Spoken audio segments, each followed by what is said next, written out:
Welcome back, my friends, to yet another episode of TFT Hyperroll with Artark. Today's episode is a build I don't necessarily recommend for Hyperroll. It's fairly decent in ranked, but for Hyperroll, it's really situational, but I wanted to show it, and I happened to get one that worked, so we'll go through it. Before we get to all of that, you know the drill. Come on, subscribe, like, comment, do things to help the YouTube algorithm, and then everyone is happy. Okay, let's get to it. Now we're off to a good start with a Prismatic Augment, and Living Forge is one of my favorites because you'll get lots of Ornn items throughout the match, which is going to give you the chance to build some interesting things. When I had a 2-star Ashe and then a couple of extras right out of the NPC round, I had a pretty good idea of what direction I was going to go, especially along with that 2-star Gangplank. This really sealed it when I had the opportunity to get the second 2-star Ashe. I'm going to go ahead and grab the needlessly large rod here because I am going to want to make a Rage Blade on Ashe. That's probably the most important item for her in this particular build.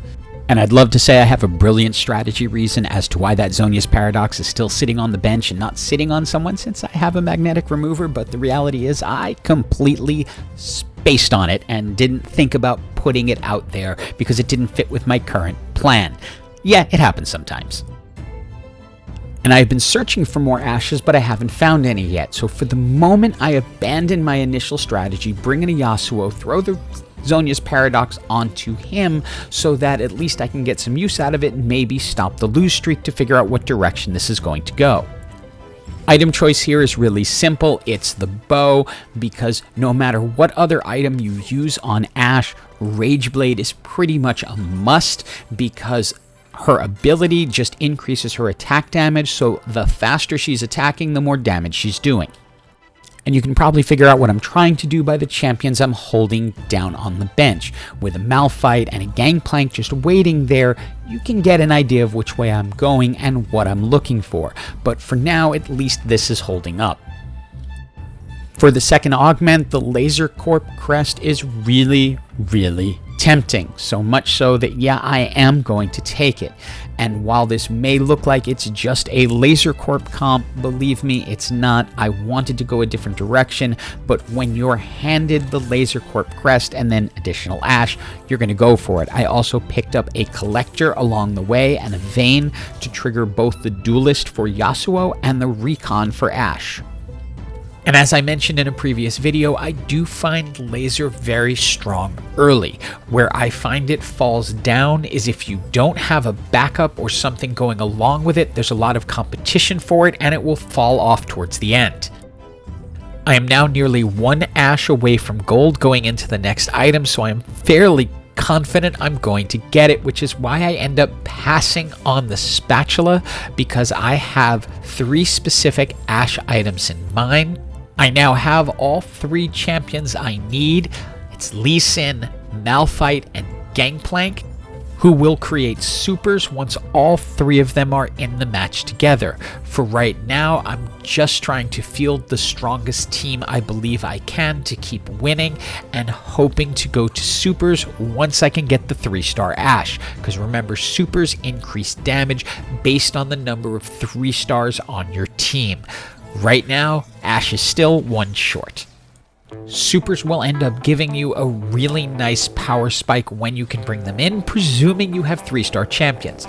They'll give you a 20% buff just having them in, but they kind of take up space because the champions themselves are not that strong. So I like waiting until I have a 3-star to bring them in. And as I've said before, the hero augments can make or break a game. This one just made the game, because to have Sejuani be able to stun the entire board with her ult, and by the way, we get the 3-star Ashe at that moment, is going to be super powerful. The final item we added to Ashe was the Last Whisperer. This is allowing her to just shred armor. She's getting additional attack bonus with the supers now being in, and then additional attack bonus with her ult that increases to 40%. So we can say goodbye to Renekton and just allow Ashe to start tearing teams apart by shredding them. And thanks to our Living Forge, we get additional Ornn items, so we can get a rocket-propelled fist, which I was originally thinking of putting on Sejuani, but is better on Malphite, so I can save an additional tank item for Sejuani, and we can add the Jeweled Gauntlet onto Yasuo, since, remember, he is an AP champion. There are a lot of different things that had to come together for this to work. Having the Collector on Vayne is very important. Getting those 3 items on Ashe to shred armor so Vayne is more effective is very important. And getting that Stun the Whole Board augment was all very important for this to work. It's time for our next couple of item choices, and I'm very tempted by the Rapid Fire Cannon here because I like to put that on Zed, since Zed gets himself in a lot of trouble by being too close to things. But the Runaan's Hurricane is going to be fantastic for Vayne with that Collector, because if something's low, Vayne will be able to execute it. I go ahead here and grab the Rage Blade for Zed, so if he's able to actually power up, then his attacks will get really fast. Right now he's just a 1-star, but I'm hoping he grows up someday. The Rocket-Propelled Fist is super important here as it pulls in their Misfortune, who was likely going to be the one with the ability to wipe our team. Instead, we are able to do a ton of damage, and as you can see, it is split really well between Ashe and Vayne. One of the problems with this team, with using supers and with anything, is that you're going to ultimately be squishy. There's not much room to build in super tanks, so when a Misfortune gets her ult off, you might be in a little bit of trouble. Your goal is to build everyone up so you can take them down faster than they can take you down. But we can't complain too much because, as you see, we're in the top 4 and now able to bring in a 2-star Mordekaiser to fill and make our 6 lasers. So my goal right now is to build on Mordekaiser. I just want to show his ability. He's magic damage, so he can benefit from either the Hextech Gunblade or the Morellonomicon. Either one will work. I'd personally rather have a little bit of healing on the team since we don't have it in any of our augments, so I opt for the Hextech Gunblade. I then pull the items off of Yasuo, who's doing nicely, but these items will be better on Mordekaiser because he is an ace, and along with Vayne, that is going to be able to wipe out a lot of the opposing team. I was torn between the Warmogs for Sejuani or the Rapid Fire Cannon for Zed. When I use Zed, I like to use a Rapid Fire Cannon because when he gets too close, that's how he gets himself into trouble. Same thing with Belveth there, but you can see when Mord brought down the hammer, it took out a huge percentage of the team. This is because Ashe is softening them up, and Mordekaiser can ace them out. And now the real fun begins. We get one more Ornn item, but we are against a Mecha Prime 3-star Jax Brawler team. We get some really necessary shred, because that will allow both Ashe and Zed to be doing shredding, while Vayne and Mordekaiser are there to finish them off.